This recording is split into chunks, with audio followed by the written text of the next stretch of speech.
Napatitig si Tyson sa kanyang bagong kasal na asawa. Nakasalukuyang abala sa kanyang pananghalian. Nahirapan siyang iugnay ang kaibig-ibig na babae na ito sa walang kwentang Miss Celedita Canor. Sa totoo lang, wala siyang pakialam kahit si Celedita ito o hindi. Ang pinakamahalagang bagay ay napangasawa niya ito. At ngayon ay asawa na niya ito. Iwinaksi ni Tyson ang mga hindi ka nais-nais na pag-iisip sa kanyang isipan. Itinuon niya ang kanyang sarili sa asawa. Ibinigay niya dito ang kanyang buong atensyon. Nagkwentuhan at nagtawanan sila sa iba't ibang paksa habang kumakain. Inilapag ng waiter ang isang dessert cart na huminto sa tabi mismo ng table nila. Matapos ilagay ang mga dessert sa mesa, umalis ito dala ang walang lamang cart. Nanlaki ang mga mata ni Celia sa masasarap na handog. Oh my God, ang mahal ng mga dessert na ito. Napakaganda at hindi ko ito nakakain ng madalas. Ngumiti si Tyson at sinabing, maaari kang kumain hanggat gusto mo ngayon. Kinuha niya ang isang plato ng strawberry cream cake at nagtanong, gusto mo ba ito? Sa pag-aalangan, dinilaan ni Celia ang kanyang mga labi bago nag-aalangang tumango. Napansin ni Tyson ang pag-aalinlangan sa mga mata ni Celia, kaya inilapag niya ang plato at hinawakan si Celia sa magkabilang balikat at nagtanong sa malumanay na boses. Cel, tatanungin ulit kita. Gusto mo ba ang strawberry cake? Sa pagkakataong ito, umiling si Celia at sinabing, gusto ko lang kainin ang puff. Cel, kung nagustuhan mo tumango ka at kung ayaw mo tumanggi ka. Maaari mong gawin ang gusto mo at kainin ang gusto mo sa harapan ko. Ang mga mata ni Tyson ay matatag at mainit na nagbigay kay Celia ng isang pakiramdam ng seguridad. Nahihiyang tumango, kinuha ni Celia ang puff, ngunit hindi niya ito kinain. Sa halip ay inilapit niya ito sa labi ni Tyson at sinabi, tikman mo, masarap. Sa kasiyahan at pagkagulat, kinagat ni Tyson ang puff. Nagustuhan mo ba? Tanong ni Celia habang nakatingin kay Tyson na kumikinang ang mga mata sa tuwa. Saglit na nag-alinlangan si Tyson. Hindi niya gusto ang lasa ng cream. Ngunit nang makita niya kung gaano umaasa si Celia, alam niyang hindi niya ito madidisappoint. Sobrang gusto ko. Gusto ko kahit anong ipakain mo sa akin. Bulong ni Tyson habang kumukuha ng puff at ipinakain kay Celia. Lalong bumilis ang tibok ng puso ni Celia. Hindi mo kailangan gawin ito. Namumulang kinagat ni Celia ang puff at bumuntong hininga. Mukhang hindi totoo ang mga chismis. Hindi ka naman nakakatakot. Nakangiting sinagot ni Tyson ang mga mapanuksong salita ni Celia. At ikaw, hindi ka kasing dominante gaya ng mga chismis. Ang bagong kasal ay nagbahagi ng mapagmahal na ngiti sa buong mesa. Cel, mahinang sabi ni Tyson, habang ang mga mata ay bumagsak sa mga mantsa ng cream sa labi ni Celia. Naalala niya ang gabing iyon. Hindi napigilan ni Tyson. Hinila niya si Celia sa kanyang mga bisig at hinalikan ang malambot nitong labi. Natigilan si Celia at nagulat. Ang tanging nararamdaman niya ay ang mainit nitong hininga. Nang sandaling iyon, naisip niya ang mga pangyayari ng gabing iyon. Ang amoy ng tabako sa hininga nito ay katulad ng sa lalaking iyon. Pinagalitan ni Celia ang sarili sa pagiging katawa-tawa. Palagi niyang naiisip ang gabing iyon kapag kasama niya si Tyson. Walang magandang maidudulot ang pag-iisip tungkol sa lalaking iyon. Si Tyson ang kanyang kasalukuyan at kinabukasan at itinuring siya nitong isang reyna at hindi niya ito kayang biguin. Habang hawak ni Tyson ang maselang mukha ni Celia, muli niya itong hinalikan na para bang ito ang kanyang pinakamahalagang pag-aari. Naghalo ang kanilang mga hininga, katulad ng kanilang kapalaran.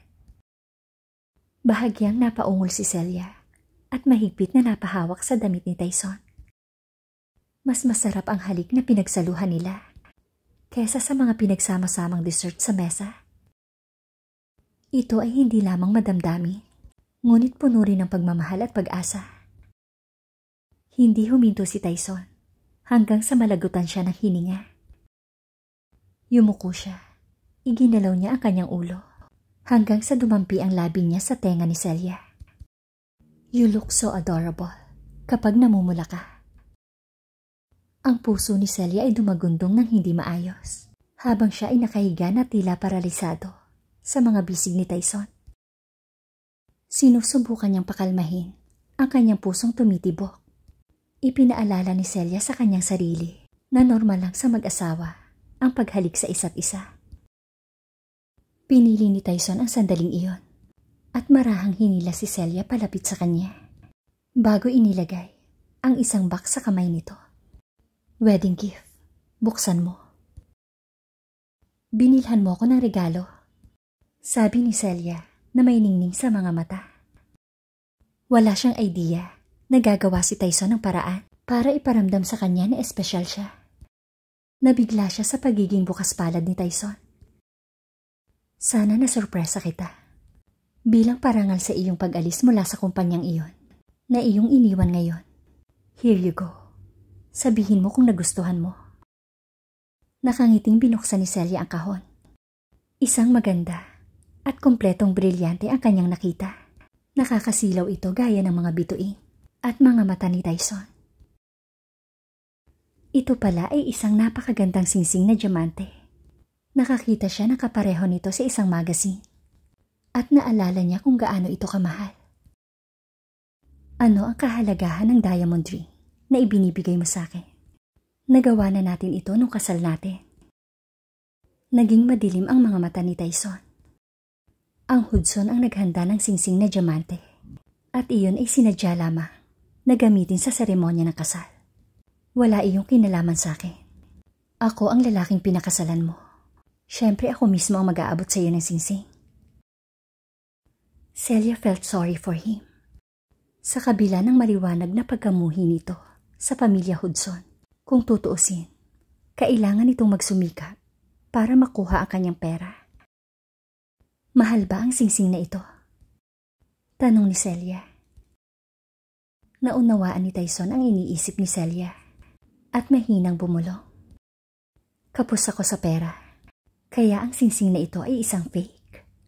Nanghihinayang ako na hindi ako nakapagbigay sa iyo ng isang tunay na singsing na diamante. Nagulat si Celia dahil doon. Limitado ang kanyang kaalaman sa alahas, ngunit paano magiging peke ang isang bato na kasingkinang ng brilyante? Basta galing kay Tyson, okay lang sa kanya. Huminga si Tyson ng malalim. Nailigtas siya ni Celia sa kanyang kalagayan. Okay lang sa akin to. Kahit isang fake lang ito, pinapahalagahan ko ito. Ngumisi si Tyson. I'm pleased that you like it. Bibigyan kita ng tunay kapag mayaman ako. Tinanggal ni Celia ang kanyang singsing at pinalitan ng bago na binili ni Tyson para sa kanya. Mas nakaramdam ngayon ng hiya si Celia kesa noong nagpalitan sila ng singsing sa kasal. Dahil sa oras na ito, nakita niya ang mga mata ni Tyson na puno ng pagmamahal. Inangat ni Celia ang kanyang ulo at nginitian ito habang hinahalikan siya ng mainit nitong labi sa pisngi. Lagi mo akong tinutokso. Marahang hinawakan ni Tyson ang dulo ng ilong ni Celia. But I like you more by the day. Mas lalong na-inlove si Celia kay Tyson. Ngumiti lang siya at hinawakan ang mga daliri ni Tyson na para bang regalo ng Diyos sa kanya. Nagpatuloy ang waiter sa paghahain ng pagkain. Ang mga pagkain ay masyadong madami upang ubusin ang isa-isa. Partikular ang hiniling ni Tyson na ihain ng server ang lahat ng pagkain ng sabay-sabay. Itinuring ni Celia na labis ang kahilingang ito. Pipigilan na sana niya si Tyson nang biglang magsalita ang waiter. Sandali lang, sir. Ipapaalam ko kaagad sa magluluto. Pagkatapos ng kalahating oras, inilapag ang bawat ulam sa mesa. Bilang pagtugon, ngumiti si Celia sa waiter. Umalis ang waiter sa takot, habang nakatitig sa kanya ang nagyayelong mga mata ni Tyson. So, Cel, anong susunod mong mga plano? Bahagyang yumuko si Celia at sinabi, gusto ko sanang pumunta sa Evans Group para sa isang interview. I'm crossing my fingers na makakapasa ako dito. Pinalakas ni Tyson ang loob ni Celia. Mayroon kang mga qualification upang magtrabaho bilang isang fashion designer sa Evans Group. Walang duda na makakapasa ka sa interview.